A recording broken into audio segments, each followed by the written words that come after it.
What's going on, everybody? It's time for the college football playoffs. I'm here, Chris Cade, to talk to you about Unabated's DFS Pick'em tool and how I use it to help build my parlays, my slips over at Underdog and Prize Picks. So, of course, looking here at just two games, this Bama-Michigan, Texas-Washington game.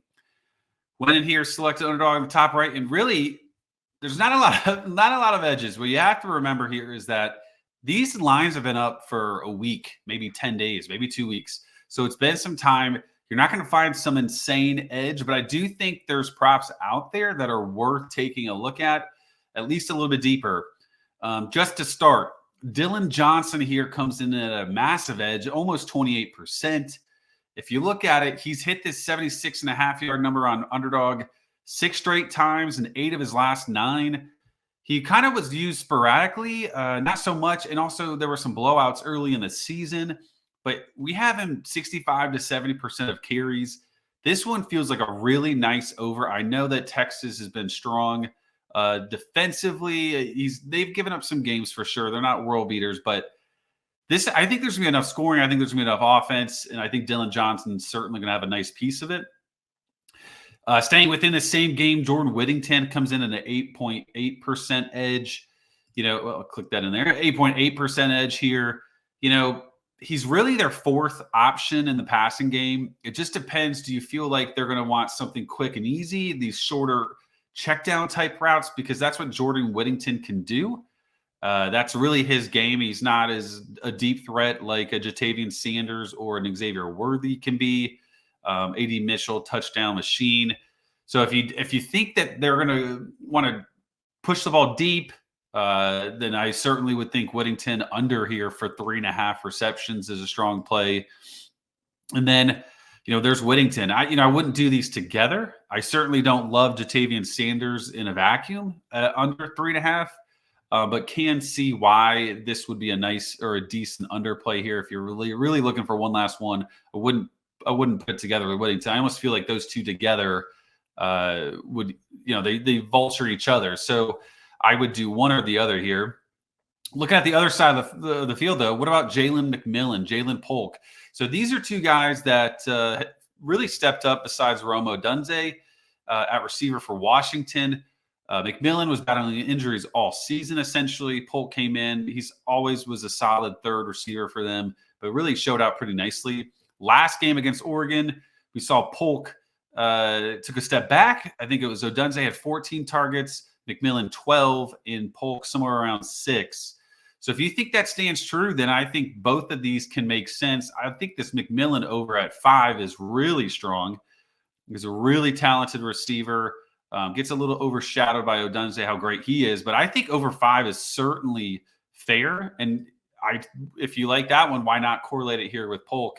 And get yourself a little bit of that kind of correlation there. So Odunze here at 6, also a decent number at 6.5 or 6.7% edge at this point in the parlay.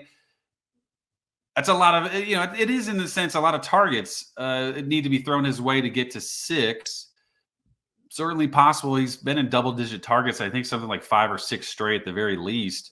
So that's certainly in play, but I'm going to look elsewhere now for maybe this final 5th option, and that would be, of course, Isaiah Bond. So this game is going to be a little bit lower scoring, I believe, than the Texas-Washington game.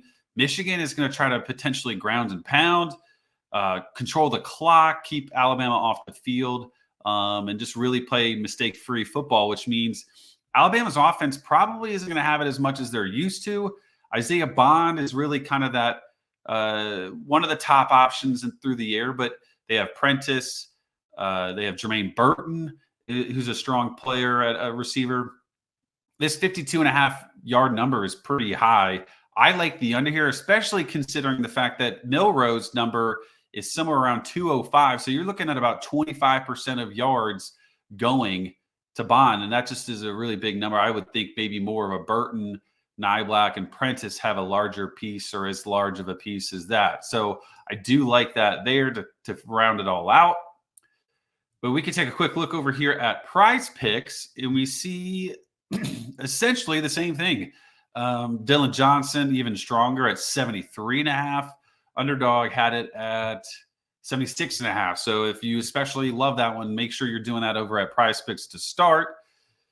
Looking at Isaiah Bond here, 53.5. Let's see if there's any difference. 1 yard difference. So another good play for you to go under on. But here's that Jalen Milroe. If they'll let you do it, it's going to hurt the over on Prize Picks. I believe they just make the payout a little bit worse. If you wanted to do that, that could certainly come into play. Bama, what are they going to do? I would suspect they run the ball more, especially with Jalen Milroe. Maybe not even on design runs, just more scrambling. Michigan can get some pressure in the backfield. And then, of course, Jalen Milroe is just super talented. You saw against Auburn, he just, when he had time, he was incredible and got into space really quite easily. See, McMillan here is a yardage play. I'm not a huge fan of yardage when it comes to 76.5 in a spot like this. So I'm going to avoid AD Mitchell. You see these edges be pretty negative. None of these really jump out. If you had to do it, if you needed to grasp at straws, I think AJ Barner is going to be on the field a ton. So 15.5 is a small number. Roman Wilson, 39.5 is a small number for a guy that's going to get 5 to 7 targets. It really just depends on what you think Michigan's going to do offensively. Are they going to try to throw the ball downfield or to open up the run game? Or do you think they're just going to do what they did against Ohio State and Penn State, where they just kind of owned the possession, ran the ball, long drives, and then also just didn't make mistakes? So those are a couple options if you wanted to get a little frisky. But we have Michigan pretty strong in the run game. 60% or so of their attempts or plays will be runs on our projections. So that is why you see these numbers be bad edges, even though there's such a low number here. So even you see JJ McCarthy here, essentially right on the line for that passing yardage. If you think they're going to open it up, looking back at the playoff last year, TCU, Michigan, that game a little wild. He threw for over 300, 35 passes to 40 rushes.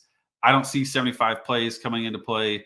And that 35 to 40 target, difference between run and pass is a little bit steep. I don't suspect we'll see it that close. So those are just some of the plays I'm looking at here. I guess to round it out, right, I might go Milroe, might go McMillan or AD Mitchell, one of these to round it all out. But ultimately, what do you want to round out your plays with? Take a look over at unabated.com. You get the free 5-day trial. No better time than now to do it. You get some NFL. You get the big playoff. Take a look. You get a free 5 days with the code SMIZZ. That's SMIZZ. Give it a try. Check it out and let me know what you think about this DFS Pick'em tool.